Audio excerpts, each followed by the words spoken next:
కొన్ని రెవెన్యూ సమస్యలే మీ గ్రామాలుగా తీర్చిదిద్దాలనే లక్ష్యంతో ప్రభుత్వం గ్రామాల్లో రీసర్వే నిర్వహిస్తుందని జిల్లా జాయింట్ కలెక్టర్ రోనంకి గోపాలకృష్ణ అన్నారు. ప్రకాశం జిల్లా పొదిలి మండలం నద్దిపాలెం గ్రామంలో రీసర్వేను ఆయన పరిశీలించారు. గ్రామంలో ఎటువంటి భూ సమస్యలు లేకుండా చేయాలని ప్రత్యేకంగా 4 టీంలు ఏర్పాటు చేసి సర్వే నిర్వహిస్తున్నామని తెలిపారు. రీసర్వే ప్రాజెక్ట్ని మండలానికి ఒక విలేజ్ చెప్పుకున్న పైలట్ పరంగా మొన్న జనవరి 20వ తేదీ నుంచి స్టార్ట్ చేయమని చెప్పారు.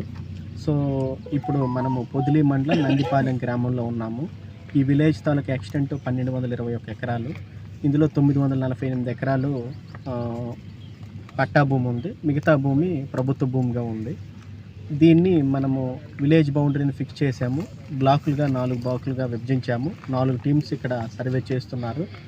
ఈసారి తప్పనిసరిగా ప్రతి ఫార్మర్కి, రైతుకి మనము నోటీసు ఇచ్చే మనము ఈ సర్వే అనేది వాళ్ళ సమక్షంలోనే చేయడం జరుగుతుంది.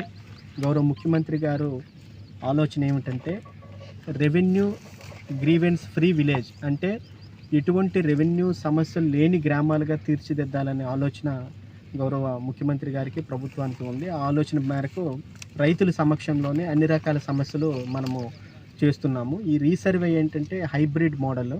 సో మనము రోవర్సు, డ్రోన్స్ ద్వారా మనము ఓఆర్ఐ మ్యాప్ ద్వారా మనము సర్వే చేయడం జరుగుతుంది. జీటీ ఇప్పుడు మనం చేస్తున్న జీటీ అంటారు, గ్రౌండ్ ట్రూతింగ్. అంటే ప్రతి ఫార్మర్ దగ్గరికి వెళ్ళి వాళ్ళకి ముందే నోటీస్ ఇచ్చి వాళ్ళ సమక్షంలో వాళ్ళ సాగులో ఉన్న భూమి చూపితే దాని మేరకు మనము